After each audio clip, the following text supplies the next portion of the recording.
Stanislas Guerini est avec nous, député de Paris et délégué général d'En Marche. Bonjour Stanislas Guerini. Bonjour. Comment appelle-t-on au sein d'En Marche les mesures annoncées hier soir? Est-ce que c'est du reconfinement ou pas? Non, on continue les mesures de freinage. Voilà. Vous dites c'est freinage? C'est l'extension d'abord de ce qu'on faisait dans 19 départements, à toute la France. Et puis c'est des mesures, mais ça vous a pas échappé, plus spécifiques sur l'école. On va adapter les choses. La semaine prochaine, c'est à distance. Et ensuite, tout le monde prend ses vacances en même temps. Ça va nous permettre d'avoir 3 semaines, un bloc de 3 semaines, où les enfants seront effectivement éloignés de l'école, pas forcément de l'enseignement. Ça, c'est une ligne de conduite depuis le début. Essayer d'éviter à tout prix le décrochage scolaire. Vous savez qu'il y a d'autres pays qui ont vécu ça très durement. Il y a des pays où les enfants n'ont pas vu l'école pendant des mois.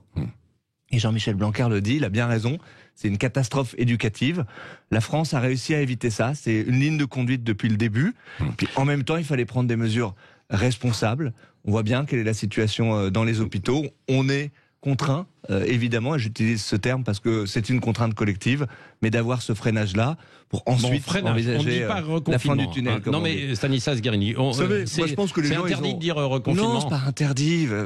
Les gens qui ont écouté le président de la République hier, ils ont parfaitement compris comment on va organiser nos vies dans les prochaines semaines. Ça va pas être facile. Ça va pas être facile. Parce que il faut réorganiser les vacances. C'est beaucoup d'efforts à nouveau qui sont demandés. On en est évidemment bien conscient. Mais je crois que les mesures hier, elles étaient concrètes, elles étaient responsables. Et à mon avis, c'est ça qui compte pour beaucoup de Français. Oui, et là, vous êtes en train d'aller dans les détails, en fait, pour les mesures, justement. Vous allez éviter qu'il y ait le cafouillage comme il y a 2 semaines? Oui, bien sûr. Sur les attestations. Bien sûr, mais vous savez, je crois que tous les pays au monde, ils ont eu ce type de cafouillage-là. Il n'y a personne qui a eu une stratégie absolument parfaite contre le virus. Et je pense qu'il faut le dire de façon assez humble. Et d'ailleurs, j'ai remarqué que le président de la République le faisait hier. Et ensuite, on va avoir un débat à l'Assemblée ce matin. Après vous avoir quitté, je serai à l'Assemblée nationale. Là, justement, pour avoir toutes les précisions, tous les détails de ce que sera notre vie dans les prochains mois. Oui, et Stanislas Guerini, est-ce que ce n'est pas à l'envers? Parce que Emmanuel Macron a dit hier soir, nous avons fait un choix collectif. Or, sur le plan politique, eh bien, au débat, il n'y a pas encore eu les décisions ont été prises. Et là, aujourd'hui, on consulte sans vote, etc. À quoi ça sert finalement? D'abord, il y aura un vote. Il y aura un vote. Et chaque groupe politique pourra se prononcer, dire quel est son avis sur ce qui a été annoncé par le président de la République, ce qu'il aurait fait différemment. Chacun pourra prendre ses responsabilités. Moi, je vois parfois avec un peu d'étonnement à quel point nos oppositions demandent les débats, et puis quand le débat est là, ils s'y soustraient, ne souhaitant pas voter ou prendre leurs responsabilités. Le vote va porter sur quoi précisément? Précisément sur les mesures qui ont été annoncées, que le Premier ministre aura l'occasion de détailler, et chacun pourra dire s'il est d'accord ou pas d'accord. Si je veux dire les choses de façon très simple avec ces mesures-là. Et s'il n'y avait pas d'accord? Et s'il n'y avait pas d'accord? D'abord, parce que même au sein de la République En Marche, tout le monde est d'accord avec ce plan? Je crois qu'il ne manquera pas une voix dans la majorité présidentielle. C'était les mesures qui étaient attendues. Chacun voit la situation dans les hôpitaux, mais imaginez une seconde sur la question que vous me posez. Si on avait fait les choses dans l'autre sens, nos oppositions nous auraient dit « Attendez, vous nous demandez de débattre, mais on ne sait pas sur quoi. On ne sait pas ce que va annoncer le président de la République. » À chaque fois, en réalité, il y a une sorte de tartufferie qui consiste à dénoncer d'abord, et puis ensuite, quand le débat est là, à s'y soustraire. Moi, je n'accepte pas cela. Oui, Stanislas Guerini, qu'est-ce que vous répondez aux gens comme ceux qu'on vient d'entendre dans le journal là, tout à l'heure en région, à Biarritz, qui disent « On paye pour les Parisiens » parce qu'ils ne se sont pas suffisamment disciplinés? D'abord que c'est extrêmement difficile pour tout le monde, et donc je peux comprendre ce type de réaction. Bien sûr que ce virus, il est social, et donc c'est un virus collectif qui circule, et donc on doit tous être responsables. Et c'est vrai que quand on voit les responsabilités de quelques-uns, vous avez vu ces carnavals, ces fêtes, etc. J'avoue que ça met une sorte de boule de rage au ventre, parce qu'on fait tous tellement d'efforts. Il y a des gens qui ont fait l'effort de ne pas voir leurs grands-parents depuis 1 an maintenant. Alors je comprends qu'on soit un peu dégoûté d'une certaine façon quand on voit d'autres attitudes. Mais la réalité, c'est que le virus, il circule partout, rapidement, et de plus en plus rapidement. Et donc on avait un devoir de responsabilité, on s'y est jamais soustrait. À chaque fois qu'il a fallu prendre des décisions difficiles, y compris quand nos oppositions nous critiquaient, souvenez-vous, ils disaient il faut réouvrir les commerces, il faut réouvrir les discothèques, il faut réouvrir les théâtres, il faut réouvrir les stations de ski. On a pris des décisions difficiles. Et donc on est dans un moment où effectivement on a cette dernière ligne droite-là, pour pouvoir ensuite retrouver une vie normale, parce que il y a une grande différence avec la situation du premier confinement. C'est la vaccination qui elle accélère. Alors, Ça, c'est une vraie est-ce qu'elle va perspective. vraiment accélérer? Parce qu'il a donné un calendrier, ça c'est les quelques perspectives. Est-ce qu'on va être capable de tenir en fait ce Ouais, j'en calendrier, suis absolument même voire convaincu. d'accélérer? Mais d'ailleurs, vous savez, c'était peut-être à votre antenne. Oui. On se disait au mois de janvier, on sera à 1 million de vaccinations à la fin du mois de janvier. Tout le monde disait, Oui, ce sera oui. pas possible. On y a été. 10 millions de vaccinés à la mi-avril. On y sera. Il y a déjà plus de 8 millions de Français qui ont reçu une première dose de vaccination. Donc 10 millions mi-avril, 20 millions mi-mai, 30 millions mi-juin. Ça veut dire que à ce moment-là, toutes les personnes de plus de 50 ans volontaires pour se faire vacciner auront été vaccinées. Et effectivement, ça c'est un point clé. Et on voit d'ailleurs déjà l'impact du vaccin.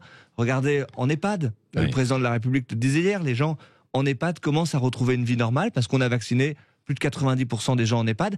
Là aussi, c'est une spécificité française. En gros, on a vacciné au même rythme que nos voisins allemands, italiens, même un peu plus rapidement que certains de nos voisins européens.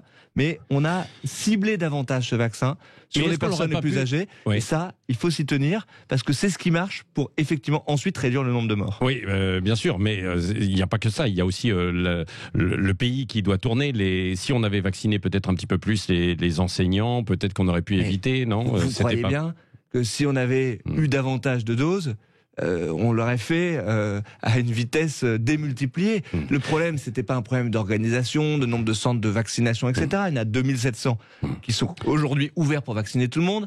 Il y a 250 000 personnels qui soient maintenant dans les hôpitaux, médecins, pharmaciens, infirmiers libéraux, qui peuvent faire ces vaccinations. On ouvre des grands vaccinodromes. Et l'accélération, c'est l'accélération de l'arrivée des doses. Oui. Nous avons mené un combat au niveau européen avec les laboratoires. Il fallait le mener. Certains, AstraZeneca, ça a Ouais. été beaucoup commenté, Oui. ont eu des attitudes qui n'étaient pas responsables. On est allé chercher les vaccins avec les dents. C'est ce qu'il fallait faire. Ils arrivent, on est prêt, on va pouvoir accélérer. Oui, Stanislas Guerini, dernière question. Certains reprochent à Emmanuel Macron d'avoir refait finalement les mêmes annonces que lors de la deuxième vague en octobre. Et puis à ce moment-là, il avait promis déjà d'augmenter la capacité des lits de réanimation à 10 000. Où en est-on? Pourquoi ça n'a pas été complètement tenu et fait? Vous savez, pour vraiment se rendre compte de ce que c'est que de créer des lits de réanimation, il faut aller dans un service de réanimation. Les premiers qui sont choqués quand ils entendent mais pourquoi vous n'avez pas doublé, triplé le nombre de lits de réanimation, ce sont les soignants eux-mêmes. Moi j'étais la semaine dernière à l'hôpital Bichat, dans ma circonscription, il y a un service de réanimation. Et ce sont les soignants eux-mêmes qui disent mais les gens ne se rendent pas compte. Créer des lits de réanimation, c'est du personnel soignant qui met longtemps à être formé. Et on l'a fait, en l'occurrence, de façon Pas assez. structurelle. Il y avait 5000 lits de réanimation, on a 7000 aujourd'hui. On va pouvoir pousser, c'est ce que le président de la République a dit, de façon exceptionnelle pour monter à 10 000 lits de Ouais, réanimation. c'est là, il aurait fallu le faire. Depuis un an, a montré une capacité mais formidable d'adaptation. Et ça, il faut le dire, parce que c'est pas le gouvernement. Bien sûr qu'il y a des efforts, bien sûr qu'il y a de l'argent qui est mis, mais c'est avant tout le personnel soignant, c'est avant tout les hôpitaux qui ont su déployer des trésors d'organisation, d'inventivité pour mieux accueillir les gens qui arrivent à l'hôpital, pour mieux soigner, pour éviter qu'ils ensuite basculent en réanimation. Tout ça, il faut rendre grâce aux soignants. On a créé des lits de réanimation. Alors on partait de très loin. L'hôpital public avait subi des décennies en réalité de purge. Mais n'oubliez pas que c'est quand même cette majorité-là qui a fait le Ségur de la santé. On a décidé de mettre 8 milliards, je m'arrête une seconde là-dessus, mais 8 milliards d'euros de plus tous les ans. C'est l'équivalent du ministère de la Justice qu'on a fait le choix de créer pour mieux payer nos soignants, pour justement avoir plus d'attractivité dans l'hôpital public. Ça, c'est fondamental. Mais vous voyez bien qu'on ne peut pas tout changer d'un coup de baguette magique. Ça va prendre longtemps, on s'y attelle, c'est notre responsabilité. Mais s'il vous plaît, pas de discours simpliste sur les hôpitaux, les soignants, parce que les premiers qui sont attaqués, c'est eux. Merci Stanislas Guerini, député de Paris et délégué général d'En Merci à Marche. vous. Je vous laisse puisque évidemment il va y avoir ce débat tout à l'heure à l'Assemblée nationale. Et tout de suite.